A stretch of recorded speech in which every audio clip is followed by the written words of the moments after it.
एक और मेल में प्रॉब्लम देखने को आती है आज के टाइम में। 17-18 साल की एज होने के बाद भी उन्हें बियर्ड्स नहीं आते, दाढ़ी मूछ नहीं आते, तो इसमें क्या कारण है?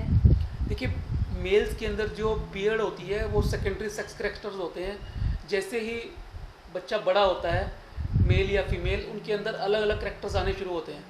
ऐसे ही मेल के अंदर बियर्ड आनी शुरू होती है। जब हार्मोन्स उसके अंदर टेस्टोस्टेरोन बनना शुरू होता है तो उसके अंदर बियर्ड आनी शुरू होती है, मूछें दाढ़ी आना शुरू होती हैं। ठीक है, तो ये सेकेंडरी सेक्स करेक्टर्स इनको बोलते हैं। किसी मेल के अंदर अगर ये नहीं आ रही है तो दो कारण हो सकते हैं। एक तो इडियोपैथिक कारण हो सकते हैं जिनका हमें पता ही नहीं है कि होता क्यों है। उसमें सारे के सारे टेस्ट अगर हम कराएं, इन्वेस्टिगेशन कराएं, टेस्टोस्टेरोन, सीरम टेस्टोस्टेरोन नॉर्मल आता है। ठीक है, और कुछ लोगों में टेस्टोस्टेरोन की कमी की वजह से भी बियर्ड कम आती है।